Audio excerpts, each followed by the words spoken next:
안녕하세요. 박홍경 변호사입니다. 이번 시간에는 가계약금에 대해서 좀 설명드리고자 합니다.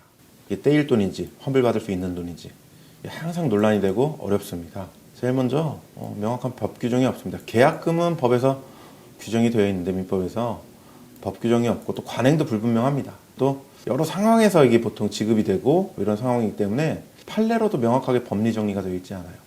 그러니까 대법원에서 이제 판례로 정리가 안 된 것이기 때문에 1심, 2심 이런 판결 제가 확인한 거 중심으로 한번 정리를 해서 좀 설명을 드리도록 하겠습니다. 대표적인 사례 하나를 먼저 소개해 드릴게요.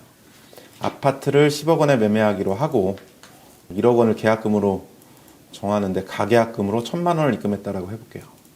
계약금이 보통 10%니까 1억. 가계약금 제가 그냥 예를 든 겁니다. 계약금의 한 10%, 1,000만 원 정도 입금을 했다라고 상황을 잡고 크게 보면 두 가지 경우가 있습니다. 계약서도 작성하지 않고 혹은 구두상으로 중요사항 약정이 안 돼 있는 경우입니다. 계약은 반드시 계약서로 작성해야지만 성립이 되는 건 아닙니다. 구두상으로도 약정이 가능합니다. 대신 매매계약이 됐다라고 보기 위해서는 중요사항에 대해서 구두상으로 약정한 경우 계약 성립이 되었다라고 입증이 됐다라고 볼 수가 있는 건데, 매매계약에서 중요한 사항이라고 할 수 있는 건 이제 전체 매매대금이 얼마냐, 그리고 계약금, 중도금, 잔금 각 지급 시기가 어떻게 됐느냐, 소유권 이전 시기는 언제냐, 잔금과 동시인지, 잔금 이전인지 이후인지 이런 부분이겠죠. 이런 부분 정도 구두상으로 말로만이라도 명확히 정했다라고 하면은 계약은 성립됐다고 볼 수가 있습니다. 계약서가 없다 하더라도. 그래서 계약서는 작성도 안 됐고 구두상으로도 중요사항 약정이 안 돼 있습니다. 이 계약이 안 된 상황이죠. 그럴 때 가계약금을 지급을 하면서 어떻게 할지 정한 경우가 있습니다. 가계약금을 어떻게 처리하자. 근데 정함이 없는 경우도 있을 수도 있겠고, 또 반대로 계약서를 작성을 했거나 계약서는 없지만 이제 구두상으로 중요사항을 약정을 했거나 이러면 계약이 체결이 된 거겠죠. 그때 계약금의 일부로서 가계약금이 입금된 경우, 이렇게 또 나눌 수가 있을 것 같습니다. 1억 원이라는 계약금을 정해놓고 이제 그 중에 일부 1,000만 원, 중도금은 언제, 잔금은 언제, 이게 다 정해진 상황이겠죠. 이렇게 이 경우의 수를 나눠서 살펴봐야 될 것 같습니다. 매매계약서를 한번 보여드릴게요. 이게 많이 쓰는 것들인데 부동산의 표시 매매계약서입니다. 어떻게 되어 있는지 보통 정하고, 계약 내용, 매매 대금, 총 대금 정하고, 계약금 언제 지급하고, 중도금 언제 지급하고, 잔금 언제 지급한다. 이 정도 정하면 계약 체결됐다라고 보는 겁니다. 그래서 계약서는 없다 하더라도 이런 부분 구체적으로 약정이 됐다라고 하면 매매계약이 성립이 됐다라고 전제를 할 수가 있는 것이죠. 뭘 쓰거나 뭘 줘야지만 꼭 성립되는 건 아니거든요. 근데 이제 매매계약서 제 5조 여기 보면은 글씨가 좀 작은데 제가 좀 확대를 했습니다. 매수인이 매도인에게 중도금이 없을 땐 잔금, 그 지불하기 전까지 매도인은 계약금의 배액을 상환하고 매수인은 계약금을 포기하고 본계약을 해제할 수 있다라는 부분이 있습니다. 이런 걸 이제 해약금 약정이라고 하는데, 이건 뭐냐면 계약금만 서로 주고받은 상태라고 한다면, 아까 예를 들었던 10억 중에 1억이라고 한다면 1억 원의 배액, 그러니까 매도인은 이제 그 1억 원을 누구한테 귀속시키느냐, 그 손해를 이렇게 정해가지고 서로 해약할 수 있다라는 것을 정하게 됩니다. 이걸 이제 해약금 약정이라고 그러는데, 보통 계약서에는 다 여기 부동문자로 다 기재가 되어 있습니다. 이 부분을 우선 좀 설명을 드릴게요. 만약에 이제 가계약금 지급한 상태에서 계약이 파기가 됐다라고 해볼게요. 이제 본계약은 체결이 되지가 않은 거죠. 이럴 때 가계약금을 환불되느냐, 아니면 가계약금의 배액, 아까 1,000만 원이니까 1,000만 원의 2배인 2,000만 원을 돌려줘야 되는 거냐, 이 부분을 경우에 나눠서 설명을 좀 드리겠습니다.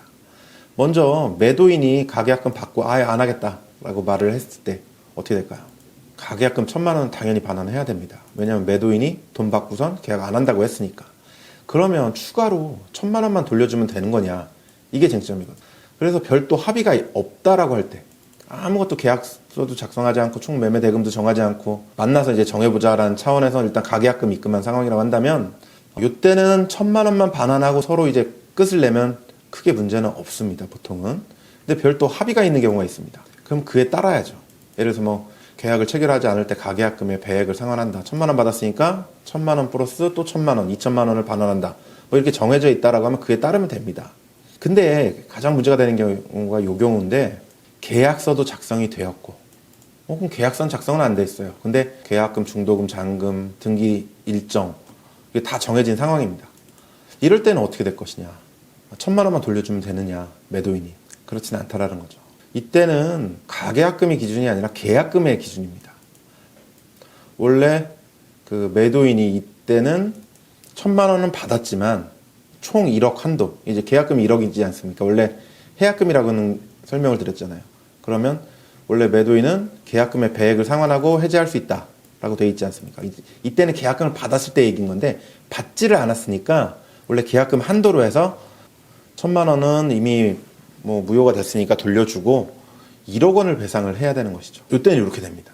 이 부분은 너무 이제 과다하다라고 본다면 이제 법원에서 소송을 할 경우 좀 감액이 되기도 합니다. 이게 뭐 며칠 안 됐다라든지 뭐 부득이한 사정이 있었다라든지 이럴 때는 좀 감액이 될 수가 있습니다.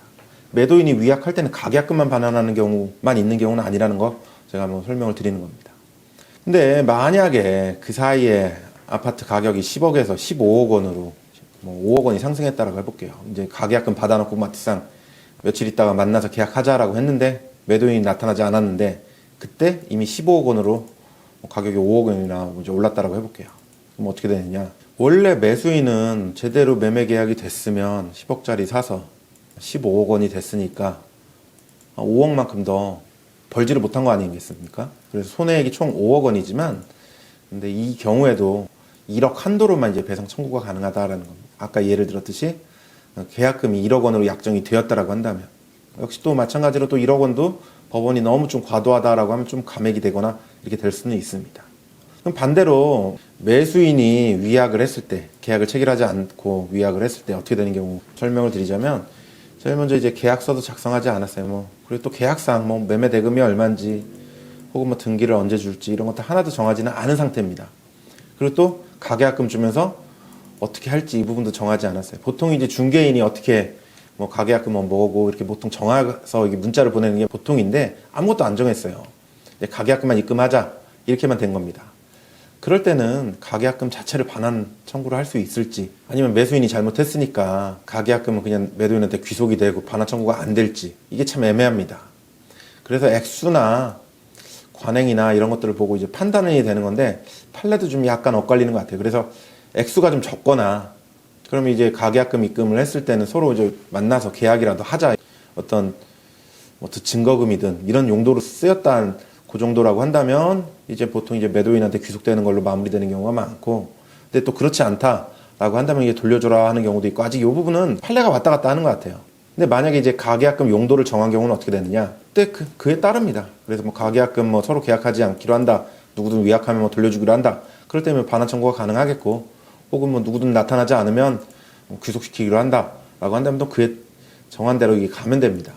근데 또 어려운 경우가 이제 계약서도 작성이 되고 계약사항이 약정이 된 경우, 계약서는 작성하지는 않았지만 전체 매매 대금이랑 계약금, 중도금, 잔금 다 정한 경우죠. 이럴 때는 본계약금에 따라서 계약금만큼 위약금이 발생을 하는 겁니다. 매수인이 계약하기 싫어졌어요. 그러면 가계약금 매도인한테 이미 드렸으니까 끝난 거 아니냐? 그렇지 않고 매도인이 매수인한테 총 1억 한도로 배상 청구를 할 수가 있다라는 거죠. 왜냐하면 계약금이 1억 원이었으니까. 근데 1,000만 원이 이미 받지 않았습니까? 그래서 나머지 9천만 원을 추가로 내놔라라고 소송을 할 수도 있고, 이때는 또 법원이 또 감액도 할 수가 있습니다. 이건 또 약간 손해배상 성격이 있기 때문에. 그래서 경우에 따라 굉장히 좀 다르다는 점을 좀 말씀을 드리고 싶습니다. 그래서 감액을 보면 어떻게 하는 거냐? 이제 배액 상환한다, 좀 계약금 한도로 이제 1억 한도로 왔다 갔다 한다. 이럴 때는 약간 위약금 성격이 있고 위약금 약정이 돼 있다라고 한다면 이건 손해배상이기 때문에 너무 과다하다고 보면 법원이 감액을 합니다. 그래서 계약 당사자의 지위나 목적이나 내용이나 손해배상액을 정한 동기나 예상 손해액의 크기, 실제 매매 가격이 크게 변하지 않았다라든지 혹은 많이 변했다라든지 혹은 거래 관행 이런 것들을 보고 법원이 조금 재량의 여지로 조율을 할 수 있게 되어 있습니다. 그럼 어떻게 하라는 거냐? 일단 매수인 입장에서 좀 알아두셨으면 좋을 내용을 제가 정리를 했습니다. 제일 먼저 가계약금을 입금하기 전의 상황이라고 볼게요. 그러면 만약에 내가 계약을 안 할 수도 있으니까 매수인 입장에서는 혹시라도 다른 물건 나타나서 계약을 안 할 수도 있잖아요. 그럴 경우를 대비를 해서 반환을 명시, 계약을 서로 하여튼 안 하게 될 경우 반환을 해달라 이런 걸 명시할 때만 이제 가계약금을 입금하는 게 맞겠죠. 근데 매도인 입장에서 이렇게 명시가 돼 있다라고 한다면 가계약금 입금 받을 리가 있겠습니까? 근데 이런 경우는 드물어요. 근데 최소한 아까 예를 들었듯이 어떤 계약 사항이든 계약서든 혹은 가계약 사항 이런 것들이 정해지지 않았을 때만 가계약금을 입금하는 게 좀 안전하겠죠. 왜냐하면 뭔가 좀 불분명하고 정해진 바가 없을 때 가계약금을 반환받을 수도 있기 때문입니다. 근데 반대로 내가 가계약금 빨리 입금을 해서 매도인이 빨리 팔았으면 좋겠는데 계약 체결하지 않을 게 걱정된다라고 한다면 계약사항을 모두 정한 다음에 가계약금을 입금을 해야지 가계약금이 아니라 본계약금 1억 한도로 매도인한테 청구를 할 수가 있다라는 것이죠. 그래서 이런 경우에별로 이런 부분을 좀 염두에 두신 상황에서 가계약금을 좀 신중히 입금하시는 게 안전할 것 같습니다. 그럼 가계약금을 입금한다면 어떻게 해야 되느냐? 가계약금이라는 게 목적이 본계약을 체결할 협상에서의 우선권을 주는 겁니다. 그렇기 때문에 실제 계약서를 쓰거나 계약금을 입금하거나 이럴 때까지는 최대한 계약 협상에 성실히 임하는 게 중요합니다. 계약 협상에도 나가지 않고 가계약금 돌려달라고 한다면 매수인의 전적인 책임으로 인정될 가능성이 크기 때문에 가계약금도 못 돌려받고 만약에 본계약 사항까지 다 정해진 상황이라고 한다면 아까 예를 들었듯이 1억 한도로 배상 책임을 질 수 있거든요. 계약 협상에는 성실히 임하는 게 중요합니다. 그래서 만약에 좀 아니다, 이 물건이 아니다, 결렬을 시켜야 된다고 한다면 성실히 임한 다음에 결렬 사유, 매매 계약을 체결하기 어려운 사유를 찾아내야 됩니다. 찾아내서 이러이러한 사유로 계약 성립이 어렵고 이건 내 책임이 아니지 않느냐 이런 식으로 해서 내용 증명을 보내서 가계약금 반환을 해달라라고 해놔야지 가계약금을 돌려받거나 혹은 본 계약상 계약금 한도 내의 배상 책임을 면할 수가 있기 때문입니다. 그래서 가계약금만 입금하고 본계약 체결할 때 가지 않고 바로 그냥 돌려달라 하기 싫어졌다 이런 식으로 나서게 되면 가계약금 떼이고 혹은 본계약금 그러니까 1억 한도로 배상 책임을 질 가능성도 굉장히 높아지는 것이겠죠. 가계약금이라는 게 경우에 따라서 굉장히 다릅니다. 그래서 판례 사안도 비슷한 사안인데 어떤 데는 돌려받을 수 있는 경우도 있고 어떤 데는 그 이상 또 배상 책임을 지는 경우도 있고 다양합니다. 그래서 나름 저희가 최대한 간단하고 경우의 수별로 좀 나눠서 설명을 드렸는데 어떨지 모르겠습니다. 본 영상과 관련해서 궁금하신 부분 있으면 언제든 또 질문 주시면 저희가 또 성실히 답변 드리고 좋은 제안 주시면 저희 또 영상에 반영하도록 하겠습니다. 감사합니다.